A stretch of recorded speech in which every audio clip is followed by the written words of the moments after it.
Hello students, welcome back. आज इस lecture में हम देखने वाले हैं इंटरप्ट्स इन 8085 माइक्रोप्रोसेसर। सबसे पहले बात करते हैं कि इंटरप्ट यानी होता क्या है। तो इंटरप्ट का मतलब होता है डिस्टर्बेंस, यानी कि जब माइक्रोप्रोसेसर अपना कोई काम कर रहा होता है और उस काम करते समय यदि कोई दूसरा डिवाइस उसे इंटरप्ट करना चाहे तो उसे इंटरप्ट करे, मतलब उसको डिस्टर्ब करे, राइट। तो इस तरह का जो प्रोविज़न हम देते हैं उसे कहते हैं interrupt system in 8085 microprocessor, right.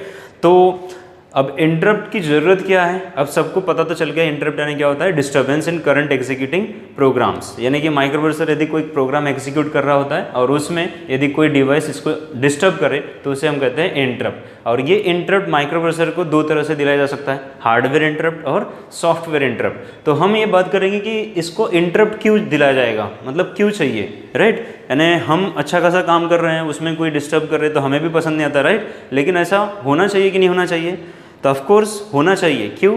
देखो, हम जो ह्यूमन बॉडी है, ह्यूमन नेचर है, तो यहाँ पर हम जैसे अपना बिहेवियर देखते हैं या फिर हम जिस तरह से काम करते हैं, हमारी जो कार्य प्रणाली है वो जिस तरह से है वैसा ही हम चाहते हैं कि हमारा माइक्रोप्रोसेसर बने, राइट।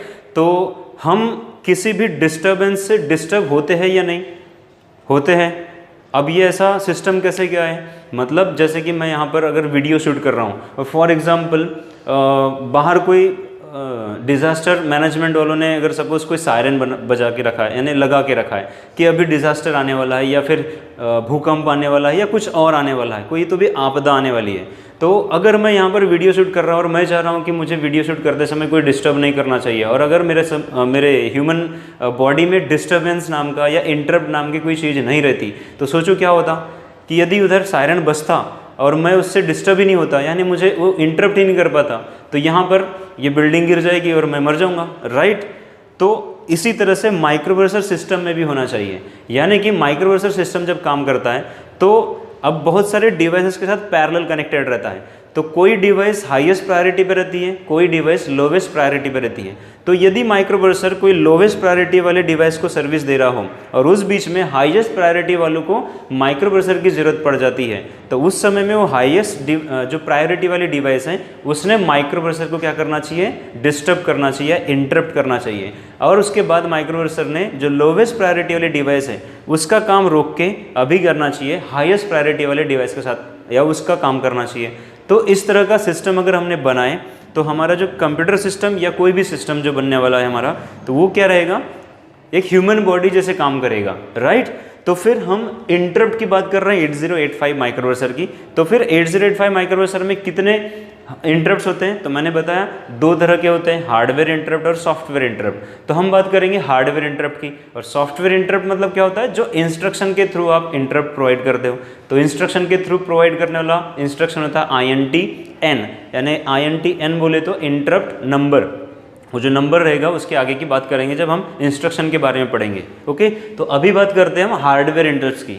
तो हार्डवेयर इंटरप्ट्स कौन कौन से होते हैं, तो 8085 के पास 5 हार्डवेयर इंटरप्ट होते हैं, जिसमें सबसे पहला होता है ट्रैप, दूसरा होता है RST 7.5, तीसरा होता है RST 6.5, चौथा होता है RST 5.5 और पांचवा होता है INTR, राइट। और इन पांचों के अलावा और एक पिन होती है इंटरप्ट सिस्टम में, वो होती है INTA।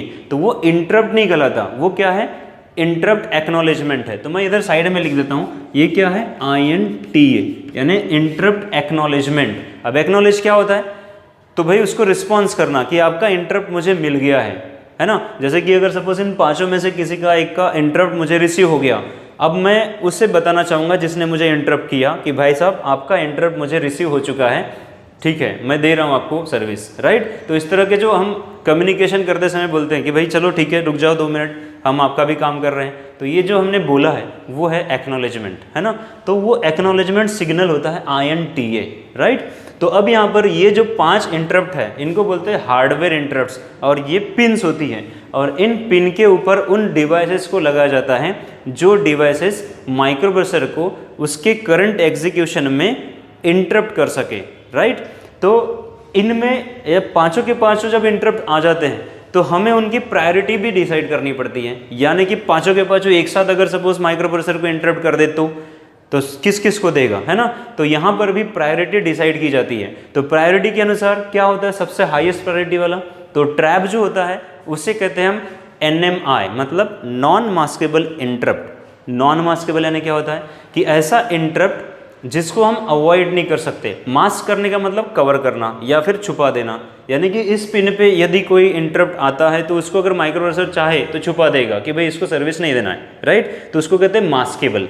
लेकिन ये ट्रैप जो होता है वो होता है नॉन मास्केबल। अब नॉन मास्केबल बोलने से ही ये हाईएस्ट प्रायोरिटी का हो जाता है, राइट, क्योंकि उसको हम छुपा ही नहीं सकते। जैसे ही आया इसका मतलब उसको पहले सर्विस देना है, तो उसको कहते हैं NMI इंटरप्ट यानी ट्रैप, जिसकी हाईएस्ट प्रायोरिटी होती है। उसके बाद जो बाकी के इंटरप्ट्स होते हैं RST 7.5, 6.5, 5.5 और INTR, तो ये INTR लोवेस्ट प्रायोरिटी वाला होता है। तो हम यहाँ पर देखने वाले हैं कि इंटरप्ट जनरेट हुआ तो क्या होता है और कौन से इंटरप्ट की किस तरह की प्रायोरिटी होती है। ओके, तो अब हम देखने वाले हैं कि इंटरप्ट्स, उसकी प्रायोरिटी, और अगर इंटरप्ट होता है या आता है तो उसके बाद वो क्या करता है, राइट। तो देखिए इंटरप्ट के हिसाब से मैंने बताया कि प्रायोरिटी किसकी सबसे ज़्यादा है, सबसे ज़्यादा ट्रैप की है, फिर RST 7.5 सेकंड प्रायोरिटी पे है, 6.5 थर्ड पे, 5.5 फोर्थ पे और INTR फिफ्थ पे। ओके, तो ये प्रायोरिटी के हिसाब से आपका अरेंजमेंट हो गया, राइट। अब जब इंटरप्ट आता है तो माइक्रोप्रोसेसर करता क्या है, ओके। तो यहाँ पर एड्रेस लिखा हुआ है, जैसे कि मैंने मेमोरी के एड्रेसेस हैं, यानी कि इनको कहते हैं इंटरप्ट वेक्टर, ठीक है। मतलब कि यदि कोई किसी भी पिन पे इंटरप्ट आता है तो उस इंटरप्ट को सर्विस देने के लिए जो इंस्ट्रक्शंस लिखे होंगे वो इंस्ट्रक्शन मेमोरी में कौन से लोकेशन पे रहेंगे। क्योंकि देखिए माइक्रोप्रोसेसर काम जब करता है तो किसी के साथ भी कम्युनिकेशन करने के लिए उसे क्या लगेंगे, इंस्ट्रक्शन, क्योंकि माइक्रोप्रोसेसर के पास खुद का ब्रेन नहीं होता, राइट। आपको पता है microprocessor is an idiot machine, मतलब आप जब तक उसको कमांड नहीं दोगे तब तक वो कुछ नहीं करेगा। तो कमांड के ऊपर यानी इंस्ट्रक्शन के ऊपर ही वो रिस्पॉन्स करता है। तो हमें अरेंजमेंट इस तरह से करनी पड़ेगी कि जैसे ही हमारा कोई डिवाइस ट्रैप इंटरप्ट से कनेक्टेड है और उसने यदि माइक्रोप्रोसेसर को ट्रैप पे सिग्नल भेजा, तो उस समय में माइक्रोप्रोसेसर ने कौन से इंस्ट्रक्शन एग्जीक्यूट करने चाहिए जिससे कि उस ट्रैप पे लगे हुए डिवाइस को सर्विस दे सके, राइट। क्योंकि कोई भी डिवाइस के साथ कम्युनिकेशन करने के लिए इंस्ट्रक्शन जरूरी है, ठीक है। तो हर एक इंटरप्ट के लिए मेमोरी में रिजर्व स्पेस होती है, अब वो फिक्स्ड होती है। जैसे कि ट्रैप जब इंटरप्ट आता है तो उसके लिए लिखे जाने वाले सर्विस रूटीन, जिसको हम बोलते हैं ISR, क्या बोलते हैं हम, ISR यानी इंटरप्ट सर्विस रूटीन। तो वो जो रूटीन है यानी ग्रुप ऑफ इंस्ट्रक्शन को हम क्या कहते हैं, रूटीन, यानी पर्टिकुलर डिवाइस के साथ कम्युनिकेशन स्टैब्लिश करते समय हमें इंस्ट्रक्शन लिखने होते हैं। तो वो जो इंस्ट्रक्शन लिखे या प्रोसेस लिखे या सीक्वेंस लिखे उसे हम कहते हैं रूटीन, ठीक है। तो इंटरप्ट सर्विस रूटीन, ये अगर सपोज किसी डिवाइस के लिए 8 बाइट की होती है तो वो इसी लोकेशन के आगे लिखी जाएगी।